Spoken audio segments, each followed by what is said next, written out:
Hello mga ka-showbiz! Napaisip na ba kayo kung paano nagsimula ang inyong paboritong mga bituin?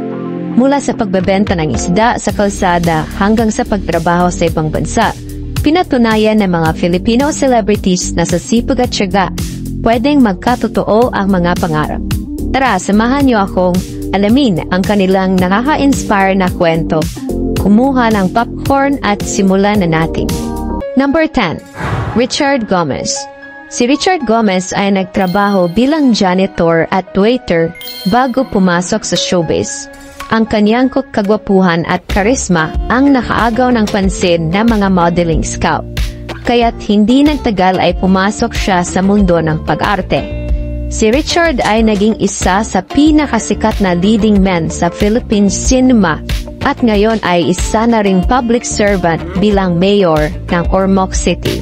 Ang kaniyang kwento ay patunay na sa sipag at determinasyon maaaring makamit ng isang makabuluhang buhay.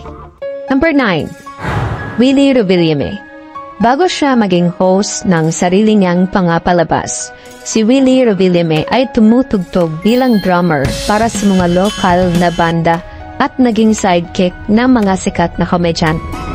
Dahil sa kanyang sipag at tiyaga, nakamit niya ang tagumpay bilang host ng Wawawi, isa sa pinakasikat na noontime shows sa kasaysayan ng Philippine TV.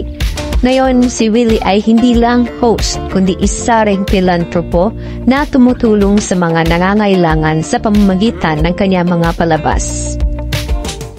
Number 8. Ai de las Alas. Si Ai de las Alas ay nagtrabaho ng maraming taon sa mga comedy bar bago niya nahanap ang kaniyang malaking break.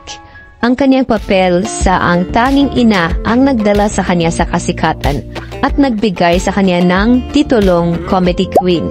Ang kaniyang kwento ay nagpapaalala sa atin ng tagumpay ay hindi nangyayari agad-agad. Kailangan ito ng maraming taon ng pagsisikap at dedikasyon. Bago tayo magpatuloy, please support my channel, subscribe now and hit the like button. Maraming salamat. Number 7. Alden Richards. Si Alden Richards ay paulit-ulit na nakaranas ng pagtanggi sa mga talent auditions, pero hindi siya sumuko. Sa wakas, nakakuha siya ng pagkakataon sa Alakdana at hindi nang tagal, ang Aldab phenomenon ang nagdala sa kanya sa kasikatan. Ang kanyang kwento ay patunay ang tiyaga at pagsisikap ay nagbubunga ng tagumpay para sa mga patuloy na nangangarap. Number 6. Judy Ann Santos. Judy Ann Santos ay nagsimulang magtrabaho sa murang edad upang matulungan ang kanyang pamilya. Ang kanyang breakout role sa Mara Clara ang nagdala sa kanya sa kasikatan at nagbigay sa kanya ng titulong teleserye Queen. Sa paglipas ng panahon, naging isa siya sa pinapahalagahang aktres sa bansa. Sa kabila ng kanyang tagumpay, nanatili siyang mapagkumbaba at nakatuon sa kanyang pamilya, isang tunay na inspirasyon. Number 5. Piolo Pascual. Bago siya maging isa sa pinaka-minamahal na leading man ng Philippine cinema, si Piolo Pascual ay nagtrabaho bilang caregiver at receptionist sa ER sa Amerika.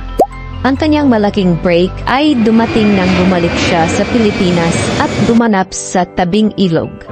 Ngunit ang kanyang pagganap sa dekada 70 ang nagpatibay ng kanyang reputasyon bilang isang seryosong aktor.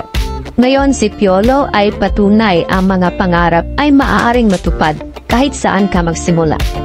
Number 4. Jeneline Mercado. Si Jeneline Mercado ay isang tunay na survivor sa lahat ng aspeto ng salita. Sa kabila ng mahirap na kabataan, natagpuan niya ang pangalawang pamilya sa kanyang foster parents.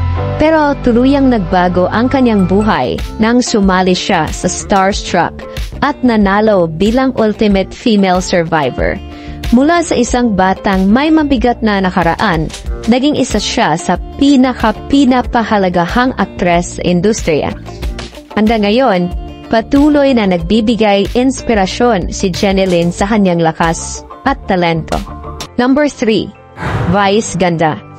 Nagsimula ang karera ni Vice Ganda sa mga comedy bar kung saan nagpapatawa siya sa harap ng iilang tao sa maliliit na lugar. Hindi naging madali ang buhay matapos mawala ang kanyang ama noong bata pa siya. Kinailangan niyang tumayo para sa kanyang pamilya. Ngunit sa kanyang talas ng isipan at likas na harisma, napatawa niya ang marami at kalaunan ay nakamit ang kanyang lugar sa It's Showtime. Siya ay naging phenomenal box office star. Mula sa maliliit na entablado hanggang sa mga blockbuster na pelikula, ang kwento ni Vice ay tunay na kamangha-mangha. Number 2, Jericho Rosales. Si Jericho Rosales ay isang masipag na binatilyo na nagtitinda ng isda at balut. Pero dumating ang pagkakataong nagbago ng kanyang buhay nang manalo siya sa Itbulaga Mr. Pogi Contest. Mula sa palengke, umakyat siya sa mundo ng showbiz at naging bida sa sikat na teleseryeng Pangako Sa'yo.